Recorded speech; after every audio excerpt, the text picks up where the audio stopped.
దేశ రాజధాని ఢిల్లీలో భారీ భూకంపం సంభవించింది. దీంతో ప్రజలు భయంతో ఇళ్ల నుంచి పరుగులు తీశారు.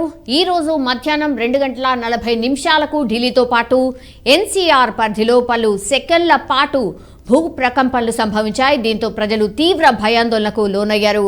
అటు పాకిస్తాన్లోనూ భూ ప్రకంపనలు వచ్చాయి. లాహోర్, ఇస్లామాబాద్లో కూడా ప్రకంపనలు సంభవించాయి.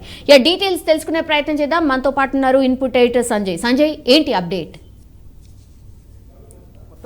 దేశ రాజధాని ఢిల్లీలో భూకంపం వచ్చిందని చెప్పుకోవచ్చు. ఢిల్లీతో పాటు పంజాబ్, ఛత్తీస్గఢ్, జమ్మూ అండ్ కాశ్మీర్లో ఈరోజు మధ్యాహ్నం టైంలో సుమారు 30 సెకండ్ల పాటు భూమి కంపించింది. ప్రజలందరూ భయాందోళనతో పరుగులు తీసిన క్రమం అయితే చాలా స్పష్టంగా మనం విజువల్స్ చూడవచ్చు. చాలా స్పష్టంగా అనిపిస్తుంది. కాకపోతే ఎలాంటి ప్రాణ నష్టం కానీ ఆస్తి నష్టం కానీ ఎక్కడైనా జరగలేదు. కాకపోతే ఏంటంటే ఇది స్వల్పకాలిక భూకంపంగా అక్కడ ఉన్నటువంటి అంటే ఇప్పటికే రాష్ట్ర ప్రభుత్వము ఈ భూకంపానికి సంబంధించినటువంటి ఒక నోడల్ అధికారిని ఏజెన్సీగా ప్రకటించేసి ఎప్పటికప్పుడు ఈ భూకంపాలకు సంబంధించినటువంటి అంశాన్ని కేంద్ర ప్రభుత్వానికి తెలియజేయాలనే ఉద్దేశంతో వీళ్ళ యొక్క నోడల్ ఏజెన్సీని గత ఒక 10 సంవత్సరాల నుంచి నోడల్ ఏజెన్సీ ద్వారానే ఈ భూకంపాలకు సంబంధించినటువంటి అప్డేట్స్ అందించడం జరుగుతుంది. అందులో భాగంగా ఆఫ్ఘనిస్తాన్లో మధ్యాహ్నము, అదేవిధంగా పాకిస్తాన్లో కూడా 2:30 ఈ భూమి కంపించింది. అందులో భాగంగా 6.3గా 30గా ఈ రిక్టర్ స్కేల్ పైన ఇది నమోదైంది. కాకపోతే ఎలాంటి ప్రాణ నష్టం కానీ ఆస్తి నష్టం కానీ ఎక్కడా జరగలేదు. కాకపోతే కొంత గందరగోళానికి ఢిల్లీ నగరవాసులు కావచ్చు, అదేవిధంగా జమ్మూ అండ్ కాశ్మీర్, అదేవిధంగా పంజాబ్, ఛత్తీస్గఢ్ ప్రాంతాలకు సంబంధించినటువంటి చాలామంది ఇండ్ల నుండి పరుగులు తీశారు బయటికి.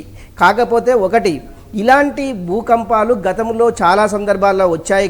కాకపోతే కొన్ని ప్రాంతాలలో కొన్ని ఇల్లు పగుళ్ళు పగిలినట్టు కొంత సమాచారం, అదేవిధంగా కిచెన్లో ఉండేటటువంటి కొన్ని కిచెన్ సామాగ్రి కూడా కొంత కింద అదే సౌండ్ తోటి వాళ్ళు ఈ యొక్క భూకంపం వచ్చిందనే ఉద్దేశంతో ఈ యొక్క సౌండ్కే వాళ్ళు బయటికి పరుగులు తీశారు. ఏదేమైనా కూడా ఇప్పుడు జరిగినటువంటి భూకంప తీవ్రతతోటి ఎలాంటి ఆస్తి నష్టం కానీ ఎలాంటి ప్రాణ నష్టం కానీ ఎక్కడ సంభవించలేదనేసి ఈ యొక్క భూకంపానికి సంబంధించినటువంటి నోడల్ ఏజెన్సీ ప్రకటించడం జరిగింది. సౌమ్య, ఇప్పుడు సంజయ్ 6.3 అనంటే తీవ్రత ఎక్కువగా లేకపోతే నార్మలేనా? ఓకే, ఎప్పుడైతే భూకంప రిక్టర్ స్కేల్ పైన 6.5 అనేది ఎలాంటి ప్రాణ నష్టము ఆస్తి నష్టం జరగదు. ఎప్పుడైతే 6 నుంచి 7 దాటుతుందో తీవ్ర నుంచి అతి తీవ్రతగా అభివర్ణించాలి. దీనివల్ల ఏంటంటే చాలా తీవ్రమైన ప్రాణ నష్టం జరుగుతుంది, ఆస్తి నష్టం కూడా జరిగే అవకాశం ఉంది. అలాంటి భూకంపాలు మన ఇండియాలో ఎప్పుడు కూడా జరగలేదు. అంటే ఒకసారి 6.9గా వచ్చింది, అది పంజాబ్లో కొంతమంది అంటే చనిపోయిన దాఖలాలు లేవు, కానీ కొన్ని బిల్డింగ్లు అంటే అది ఓల్స్ పడేసేసి కూలిన పరిస్థితి అయితే చాలా స్పష్టంగా అనిపించింది. గతంలో కూడా హైదరాబాద్లో కూడా 2-3 సార్లు జూబ్లీ హిల్స్, బంజారా హిల్స్లో కూడా భూకంపం కంపించింది. అప్పుడు 6.4గా రికార్డు స్కేల్ పైన అది నోడల్ అధికారులు చెప్పడం జరిగింది. నిజంగా కూడా ఈ 6.5, 6.4, 6.5, 6.6 అనేది అంటే పెద్ద తీవ్రత ఉండదు. ఓన్లీ భూమి కంపించి కొంత భయాందోళనకు అయితే స్థానికులు గురి కావడం జరుగుతుంది. కాకపోతే ఆస్తి నష్టం కానీ ప్రాణ నష్టం కానీ జరగదు. 7 దాటిందంటే ఈ యొక్క భూకంప రిక్టర్ స్కేల్ పైన 7 దాటితే ప్రాణ నష్టం కానీ ఆస్తి నష్టం కానీ తీవ్ర స్థాయిలో ఉంటుందనేసి ఈ నోడల్ ఏజెన్సీ అధికారులు చెప్పడం జరుగుతుంది. ఇప్పుడు 6.3 తీవ్రత వల్ల మళ్ళీ అంటే ఆఫ్టర్ ఎఫెక్ట్స్ కూడా ఉంటాయి అని అంటూ ఉంటారు కదా. సో ఈ తీవ్రత కూడా దాని తర్వాత కూడా ఆఫ్టర్ ఎఫెక్ట్స్ కూడా ఉంటాయా? అంటే మళ్ళీ చిన్న భూకంపాలు వస్తాయి అనేది కూడా అంటూ ఉంటారు కదా. సో ఎంతవరకు సంభవించవచ్చు? ఇట్లాంటి పాసిబిలిటీ ఎంతవరకు ఉంటుంది? ఒకటి సౌమ్య, అంటే ఇప్పుడు ఈ రోజు జరిగినటువంటి ఢిల్లీలో జరిగినటువంటి భూకంపం ఏదైతే ఉందో ఇది పొద్దుగాల మధ్యాహ్నం టైంలో జరిగినటువంటి భూమి కంపించింది. తర్వాత ఆఫ్ఘనిస్తాను, తర్వాత 2:30 పాకిస్తాను. అంటే ఈ 3 ప్రాంతాలు ఒకే ఏరియాకి సంబంధించినటువంటి ప్రాంతం కనుక ఒక చోటు నుంచి ఒక చోటుకి ఈ భూమి కంపించడంతో ఇది ఒక తీవ్రత అంటే మళ్ళీ వస్తుంది అంటే చెప్పలేము. కానీ ఒకటి, ఈ భూమి తీవ్రతని యొక్క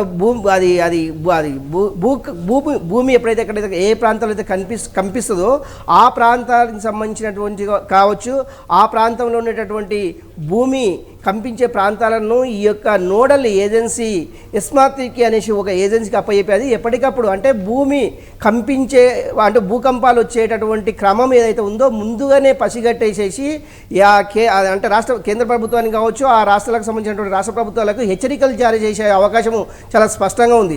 కాకపోతే ఇప్పుడు వచ్చినటువంటి ఈ భూమి ఈ రిక్టర్ స్కేల్ పైన 6.3 అనేది ఏంటంటే దీనివల్ల ఎలాంటి ఆస్తి ప్రాణ నష్టం ఉండదు కాబట్టి ఏజెన్సీలు అప్పటికే హెచ్చరించాయి. కాకపోతే దీనివల్ల ఎలాంటి ప్రమాదం లేదు అనేసి కేంద్ర అంటే ప్రభుత్వాలు కూడా పెద్దగా పట్టించుకున్న దాఖలాలు పట్టించుకోలేదని చెప్పుకోవచ్చు. నిజంగా కూడా అంటే ఏ మేరకు అంటే హైగా అంటే 7 దాటి వచ్చి రిక్టర్ స్కేల్ పైన 7 దాటి వచ్చిందంటే ముందుగానే ఈ యొక్క భూకంపాన్ని పసిగట్టేటువంటి పరికరాలు మన ఇండియాలో ఉన్నాయి, దేశవ్యాప్తంగా ఉన్నాయి.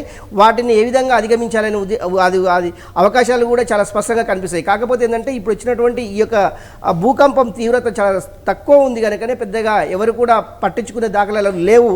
ఒకటి ప్రజలు మటుకు కొంత భయాందోళనకు గురైనని చెప్పుకోవచ్చు సౌమ్య. ఎస్, ఓకే సంజయ్, మొత్తం మీద అది దేశ రాజధాని ఢిల్లీలో అయితే భారీ భూకంపం సంభవించింది.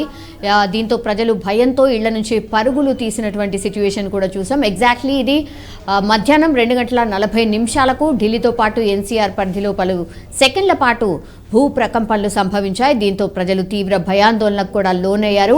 అండ్ అటు పాకిస్తాన్లోనూ భూ ప్రకంపనలు వచ్చాయి. లాహోర్, ఇస్లామాబాద్లో కూడా ప్రకంపనలు సంభవించాయి. కాబట్టి ఆఫ్ఘనిస్తాన్లోని ఫైజాబాద్లో భూకంప కేంద్రం ఉన్నట్టు నేషనల్ సెంటర్ ఫర్ సిస్మాలజీ అయితే ప్రకటించిన సిచ్యువేషన్.